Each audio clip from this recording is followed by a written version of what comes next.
Bonjour. L'organisme est formé de plusieurs appareils. Alors on a l'appareil digestif, l'appareil respiratoire, l'appareil excrétoire, etc. Alors une définition simple, l'organisme est formé de plusieurs appareils. Chaque appareil est formé de plusieurs organes. Un organe est formé de plusieurs tissus et les tissus, un tissu, est formé de plusieurs cellules. Donc on part de vraiment ce qui est visible, c'est-à-dire l'organisme, à ce qui est parfois microscopique. Alors je dis parfois parce que la cellule, c'est vrai qu'elle est microscopique, mais il y a des cellules qui sont visibles à l'œil nu. Par exemple, vous avez un œuf.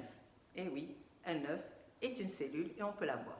Alors je disais donc que l'appareil digestif est formé de plusieurs organes. Alors si je pose la simple question, quel est le trajet des aliments une fois digérés?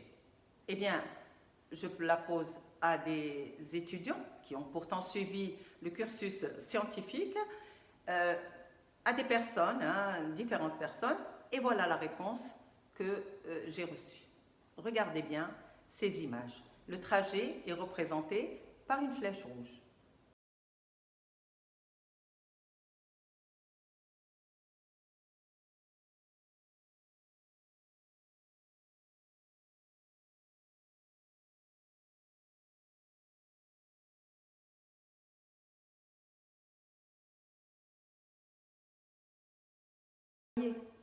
Hein?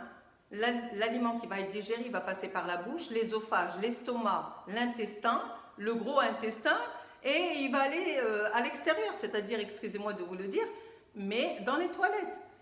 Si les aliments qu'on mange partaient donc vers l'extérieur, vers les toilettes, pourquoi mangeons-nous? Pourquoi se casser la tête à se préparer des repas délicieux? Donc là, il y a un problème. Et pour l'eau, je ne vous dis pas, l'eau passe donc par les organes de l'appareil digestif. Ensuite, l'élève, il sait qu'il y a une urine, c'est-à-dire il va uriner, donc il pense au rein, mais de l'intestin pour aller au rein, il ne sait pas par où ça passe, il ne sait pas qu'est-ce qui se passe. Eh bien voilà un problème.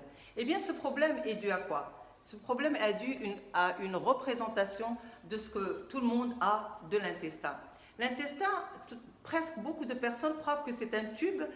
Imaginez que ça c'est l'intestin, imaginez seulement.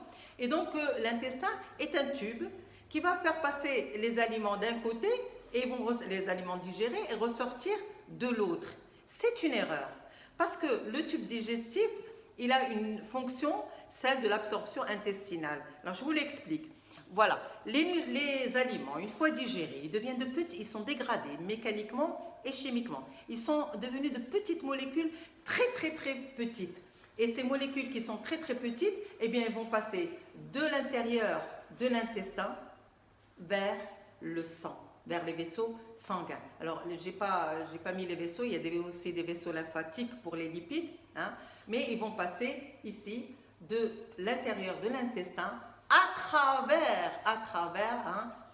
la paroi de l'intestin et ils vont aller vers le sang. Là, le sang les amène vers le cœur. Le cœur est une véritable pompe et il envoie ce sang qui est rempli donc de nutriments vers les cellules. Et chaque cellule va prendre les nutriments dont elle a besoin. La vidéo est terminée. Je vous dis à bientôt. Si vous avez aimé, donc likez, faites des commentaires. Abonnez-vous et à bientôt, j'espère.